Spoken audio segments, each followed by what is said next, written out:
सदन के सभापति आदरणीय प्रवीण जी पधार चुके हैं। आप सब लोग सदन की कार्यवाही शुरू करें।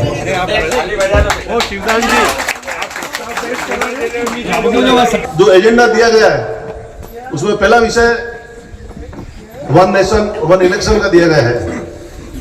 तो सत्ता पक्ष की ओर से जो भी माननीय सदस्य इस विषय को रखना चाहे, इस विषय को रख के इस विषय की शुरुआत करें कि सरकार वन नेशन वन इलेक्शन के बारे में क्या सोचती है, क्या क्या उनके सुझाव हैं। सत्ता पक्ष को मैं इसके लिए आमंत्रित कर रहा हूँ। अध्यक्ष महोदय, मैं आपकी अनुमति से सदन में वन नेशन वन इलेक्शन का प्रस्ताव रखता हूँ, क्योंकि वर्तमान जो देश की हालात परिस्थितियां हैं उसके अनुरूप ये कोई सत्ता पक्ष या प्रतिपक्ष का विषय नहीं है, राष्ट्र का विषय है। क्योंकि आज 5 वर्ष में लगातार चुनाव होते हैं, राष्ट्र को आर्थिक रूप से पारिश्रमिक रूप से और जनता को भी से बहुत तकलीफ पीड़ा कष्ट होता है। तो मैं प्रतिपक्ष से भी आग्रह करता हूं कि अपने प्रतिपक्ष के भाव से ऊपर उठकर इसको एक राष्ट्रीय समस्या मानकर कम से कम राष्ट्र हित में एक निर्णय करके इस प्रस्ताव को आप सर्वसम्मति से पास करें। 69 तक लगातार 1947 से 69 तक लगातार एक साथ एक चुनाव हुआ करते थे, लेकिन जब 1969 में जो केंद्र सरकार आई और उन्होंने देखा कि हमारे अपने हित के लोग अगर राज्य सरकारों में उसमें नहीं बने तो उन्होंने राज्य सरकारों को भंग करना शुरू। किसी भी चुनाव में सबसे बड़ी चीज होती है धनबल। अगर एक राष्ट्र एक चुनाव होगा, विधानसभा चुनाव अलग कराते हैं, लोकसभा चुनाव अरबों रुपए का अपव्यय होता है। अगर आप एक राष्ट्र एक चुनाव कराते तो इतने धनबल की बचत होगी, पूरा धन बचेगा, काफी संख्या पैसा बचेगा, उससे गरीबों का भला होगा, योजनाओं का भला होगा। दूसरा सबसे बड़ी चीज होती है समय की बचत। कितना समय लगता है सोचिए, 3-3 4-4 महीने पहले चुनाव की तैयारी होती है, लोग चुनाव में लग जाते हैं, बहुत सारा समय खर्च होता है। अगर एक राष्ट्र एक चुनाव होता है तो बहुत सारा समय बचेगा। तीसरी सबसे बड़ी चीज मशीनरी, प्रशासनिक मशीनरी। आप सोचिए चुनाव बार-बार अगर चुनाव होते हैं, प्रशासनिक मशीनरी को कितना डिस्टर्ब होता है। प्रशासनिक मशीनरी 2-2 3-3 महीने उस चुनाव में लग जाती है जाकर के। कि चुनाव बार-बार में तो छोरा छोरी रे परीक्षा आगे बढ़ जाए और वही कारण स्कूल बंद रही जाए, वही कारण जनबल नुकसान तो वही रही जाए। बहुत सारी चीजें ऐसी है जनने वास्ते पक्ष ने विपक्ष ने भी अनिवार्य बात होचना चाहिए। चुनाव है, कानूनी प्रक्रिया है, वह सब वेगा और वे सब चलेगा जल्दी से आगे कार्यक्रम में। और मैं मोदी जी ने भजन लाल जी का ही करवा वाला नहीं है। जो कानूनी प्रक्रिया है वही चले और वो करे। हमारा आपको निवेदन है गाना सब लोगों ने आप जो ठंडा दिमाग ये सब हो जाए। मैं मेवाड़ी में राजस्थान में बोलवारी अनुमति चाहूंगा। मारो यो कहना है कि आज की तारीख में पूरा देश में जितनी भी सरकार चल रही है, ज्यादातर गठबंधन सरकार चल रही है।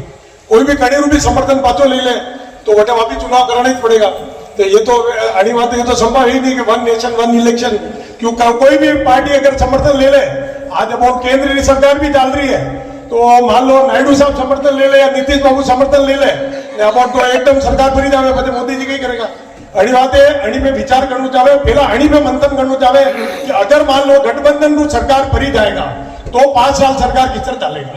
कदे हमारी बात रहेगा, कोई सरपंच वाणी, कोई पार्षद बनेगा, कोई विधानसभा वाणी। तो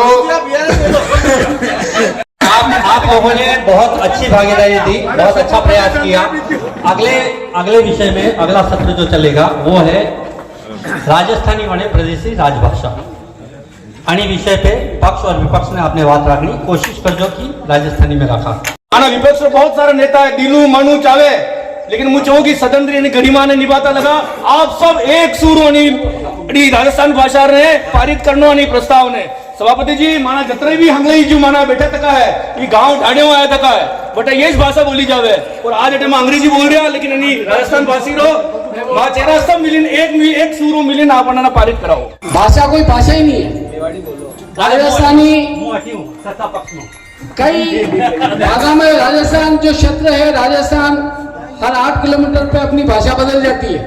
राजस्थानी कोई भाषा ही नहीं है, जिसकी कोई लिपि नहीं, जिसकी कोई भाषा नहीं, जिसका कोई एकरूपता नहीं, उसको जब तक एकरूपता के सूत्र में नहीं बांधा जाए तब तक उस भाषा को मान्यता नहीं दी जा सकती। राजस्थान की कोई लिपि नहीं है तो मैं इस बात पे प्रकाश डाल दूं कि राजस्थानी भाषा की लिपि है।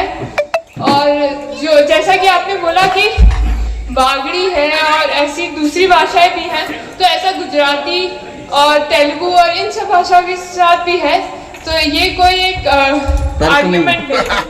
राजस्थानी भाषा ने मान्यता मिले, राजस्थानी भाषा ने मान्यता मिले, आज सबकी सहमति है।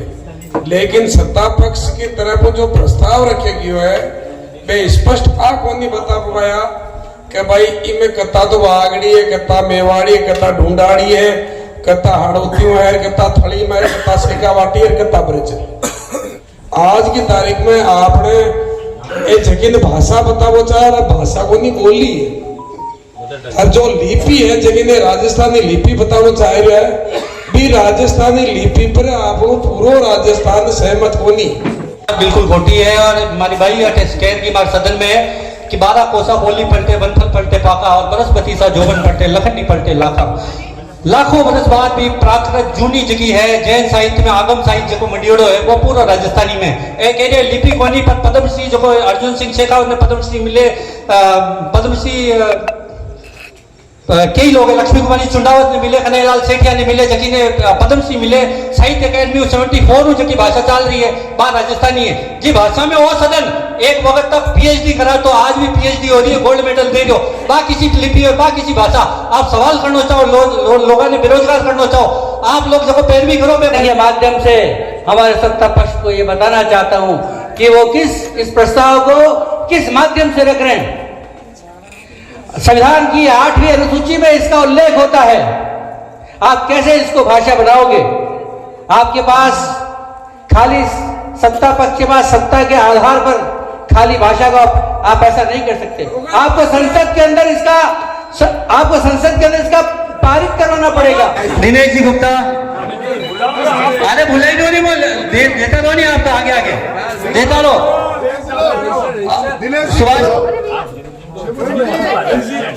आप सारे पुरुष सब जेंट्स बता जाओ और यो केवल यादगिरी वास्ते गरम गरम चाय दूध कॉफी जो भी है आपे पियोल वास्ते यह एक स्मृति है। बाबूलाल जी भाई साहब,